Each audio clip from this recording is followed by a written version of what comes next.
మీ మోకాల నొప్పులకు ఎటువంటి సర్జరీ లేకుండా ఎపియాన్ పెయిన్ క్లినిక్ అందిస్తున్న అత్యాధునిక చికిత్స.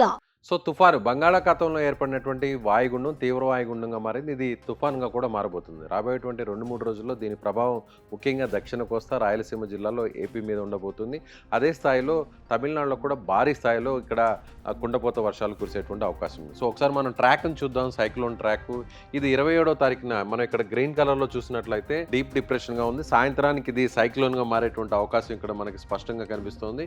సో ఆ తర్వాత ఇది నేరుగా అంటే ఉత్తర తమిళనాడు దక్షిణ ఆంధ్ర ఇటువైపుగా వచ్చేటువంటి పరిస్థితి మనకి చాలా స్పష్టంగా కనిపిస్తుంది. సో ఇది ఇక్కడ చూడవచ్చు, మనకి ఇలా వస్తుంది. ఇలా వచ్చి చెన్నైకి సమీపంలో ఇక్కడ ఈ ప్రాంతంలో చెన్నై ఉంటుంది. దీని ఇంపాక్టు ఇదంతా కూడా కనిపిస్తుంది. సో ఇదంతా కూడా సైక్లోన్ ప్రభావంతో ఎక్కడెక్కడ అంటే ఇలా కానీ ఒకవేళ తీరం ఖచ్చితంగా అంటే ఇప్పుడు అంచనా వేసిన దాని ప్రకారం ఇక్కడ ఇలా తీరం దాటుతుంది.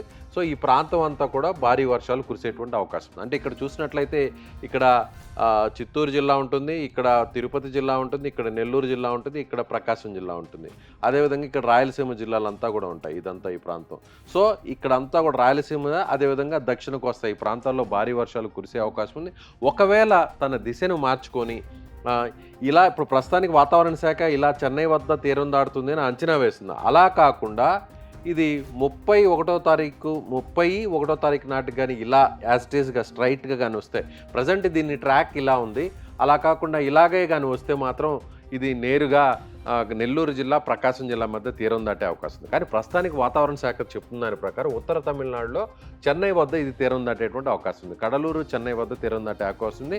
30వ తారీఖున లేదా 1వ తారీఖున ఇది తీరం దాటేటువంటి అవకాశం ఉంది. ఎక్కడ తీరం దాటినా కూడా ఖచ్చితంగా దక్షిణ కోస్తా మీద దీని ప్రభావం ఉంటుంది. నెల్లూరు, ప్రకాశము, చిత్తూరు, తిరుపతి, అదేవిధంగా కడప ఈ ప్రాంతాల్లో అన్నమయ్య ఈ జిల్లాల మీద ఖచ్చితంగా భారీ వర్షాలు రాబోతున్నాయి.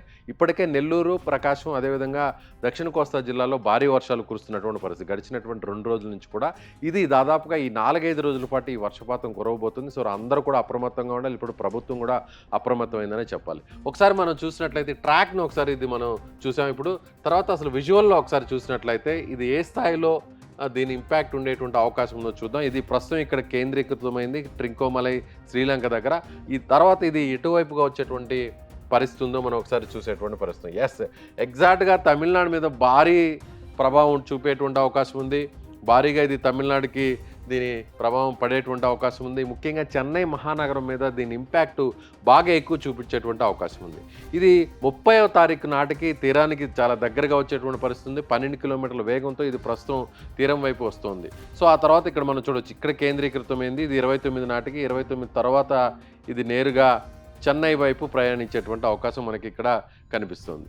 సో ఇక్కడ మనకి చూడవచ్చు చెన్నై, పాండిచ్చేరి ఈ ప్రాంతంలో ఇది తీరం దాటేటట్టుగా మనకి మరొక ట్రాక్లో మనకి ఇక్కడ స్పష్టంగా కనిపిస్తుంది. సో రాబోయేటువంటి 5 రోజుల్లో అంటే గాలులు కూడా భారీగా వీచేటువంటి అవకాశం ఉన్నట్టుగా తెలుస్తుంది. సో తుఫాను ముప్పు దక్షిణ కోస్తా జిల్లాలకు ఖచ్చితంగా రాబోయేటువంటి 4 రోజుల్లో ఉందని చెప్పవచ్చు.